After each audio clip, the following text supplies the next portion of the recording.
ದಿಲೀಪ್ ರಾಜ್ ಸಾವು ಹೇಗಾಯಿತು? ದಿಲೀಪ್ ರಾಜ್ ಸತ್ತಿದ್ದು ಹೃದಯಾಘಾತದಿಂದ ಅಲ್ವಾ? ಅಸಲಿ ಸತ್ಯವನ್ನು ಬಿಚ್ಚಿಟ್ಟ ಒಂದು ದಿಲೀಪ್ ರಾಜ್ರವರ ಪತ್ನಿ. ಅಷ್ಟಕ್ಕೂ ಏನಾಗಿತ್ತು ದಿಲೀಪ್ ರಾಜ್ರವರಿಗೆ? ಒಂದು ಹೃದಯಾಘಾತದಿಂದ ಇವರ ಸಾವು ಸಂಭವಿಸಿಲ್ವಾ? ಅಷ್ಟಕ್ಕೂ ಏನು ನಡೀತು? ನಾನು ಯಾರನ್ನ ಸುಮ್ಮನೆ ಬಿಡೋದಿಲ್ಲ ಅಂತಕ್ಕಂಥ ಮಾತನ್ನು ದಿಲೀಪ್ ರಾಜ್ ಪತ್ನಿಯವರು ಹೇಳ್ತಾ ಇದ್ದಾರೆ. ಈ ಮಾತನ್ನು ಯಾಕೆ ಹೇಳ್ತಿದ್ದಾರೆ? ಅಷ್ಟಕ್ಕೂ ಅವರಿಗೆ ಆಗಿದ್ದಾದರೂ ಏನು? ಇದೆಲ್ಲದರ ಬಗ್ಗೆ ಸಂಪೂರ್ಣವಾದ ಎಳೆಯಾದಂಥ ಮಾಹಿತಿಯನ್ನು ಈ ಒಂದು ವಿಡಿಯೋದಲ್ಲಿ ನಾನು ನಿಮಗೆ ತಿಳಿಸ್ತೀನಿ.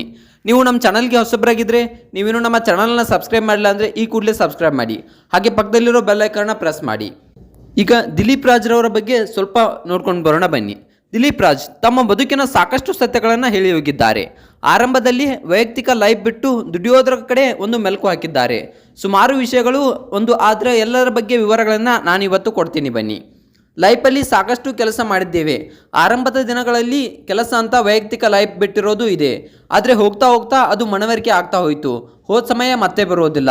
ಆಯಾ ಕೆಲಸಕ್ಕೆ ಟೈಮ್ ಕೊಡಬೇಕು ಅಂತಕ್ಕಂಥದ್ದು ಶುರು ಮಾಡಿಕೊಂಡೆ. ಯಾಕಪ್ಪ ಅಂತಂದರೆ ನಾನು ಮೊದಲನೇದಾಗಿ ಕೆಲಸಕ್ಕೆ ಟೈಮ್ ಕೊಡ್ತಿದ್ದೆ. ಮನೆಯಲ್ಲಿ ಯಾರಿಗೂ ಟೈಮ್ ಕೊಡ್ತಾ ಇರಲಿಲ್ಲ. ನನ್ನ ಮಕ್ಕಳು ಇವರು ನನ್ನ ಮಕ್ಕಳೇ ಅಂತಕ್ಕಂಥದ್ದು ಯಾರಿಗೂ ಕೂಡ ಗೊತ್ತಿರಲಿಲ್ಲ. ಬರೀ ಕೆಲಸ ಅಂತ ಯಾವಾಗಲೂ ಇರ್ತಿದ್ದೆ. ನನ್ನ ಮಕ್ಕಳಿಗಾಗಲಿ, ನನ್ನ ಮನೆಯವರಿಗಾಗಲಿ, ನನ್ನ ಹೆಂಡತಿಗಾಗಲಿ ಯಾರಿಗೂ ಕೂಡ ಟೈಮ್ ಕೊಡ್ತಿರಲಿಲ್ಲ ಅಂತಕ್ಕಂಥ ಮಾತನ್ನು ಒಂದು ದಿಲೀಪ್ ರಾಜ್ರವರು ತಮ್ಮ ಪುಸ್ತಕದಲ್ಲಿ ಬರೆದಿಟ್ಟು ಹೋಗಿದ್ದಾರೆ. ನಾನು ನನ್ನ ಮಗಳು ಎಲ್ಲಾದರೂ ಹೋದರೆ ನಾನು ಅವರ ಒಂದು ಅಪ್ಪಂತರ ಕಾಣೋದಿಲ್ವಂತೆ. ಯಾಕಂದರೆ ನಾನು ತುಂಬ ಯಂಗ್ ಆಗಿದ್ದೀನಿ ಅಂತಕ್ಕಂಥ ಮಾತನ್ನು ಜನರು ಹೇಳ್ತಾ ಇದ್ದರು. ಓವರ್ ಆ್ಯಕ್ಟ್ ಮಾಡಬೇಡ ಅಂತಕ್ಕಂಥದ್ದನ್ನು ನನ್ನ ಹೆಂಡತಿ ಅವಳಿಗೆ ಹೇಳ್ತಾ ಇದ್ಳು, ಅವರಿಗೆ ಹೇಳ್ತಾ ಇದ್ಲು, ಕೇಳಿದಂಥವರಿಗೆ. ನನಗೆ ತುಂಬ ಅಂದರೆ ತುಂಬಾ ಒಂದು ಫೀಲ್ ಆಗ್ತಾ ಇದೆ. ಯಾಕಪ್ಪ ಅಂತಂದರೆ ನನ್ನ ಹೆಂಡತಿ ಮಕ್ಕಳಿಗೆ ನಾನು ಸರಿಯಾಗಿ ಟೈಮ್ ಕೊಡಲಿಲ್ಲ.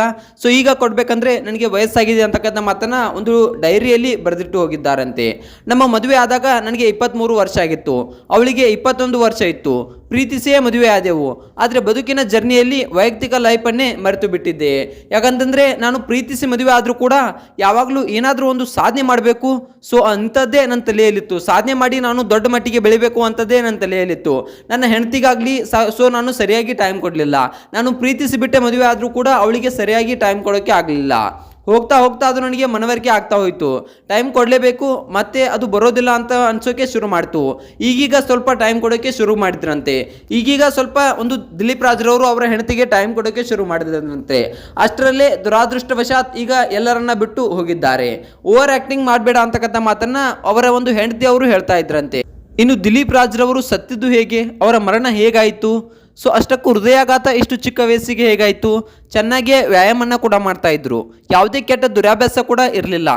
ಅಷ್ಟಕ್ಕೂ ಹೇಗಾಯಿತು ಇವರ ಒಂದು ಮರಣ, ಇವರ ಅಂತ್ಯ ಹೇಗಾಯಿತು? ಇದ್ರ ಬಗ್ಗೆ ನೋಡಬೇಕಪ್ಪ ಅಂತಂದರೆ, ಎದೆನೋವು ಅಂತಕ್ಕಂಥವ್ರು ಇದ್ದಕ್ಕಿದ್ದಾಗೆ ಹೇಗೆ ಸಾವನ್ನಪ್ಪಿದ್ರು? ಇದು ಏನಾದರೂ ನಿಜನಾ? ಇದೆಲ್ಲದ್ರ ಬಗ್ಗೆ ನೋಡಬೇಕಪ್ಪ ಅಂತಂದರೆ, ಮೊದಲನೇದಾಗಿ ಹೇಳಬೇಕಪ್ಪ ಅಂತಂದರೆ, ಒಂದು ದಿಲೀಪ್ ರಾಜ್ರವರಿಗೆ ಎದೆ ನೋವು ಬಂದಿದೆ.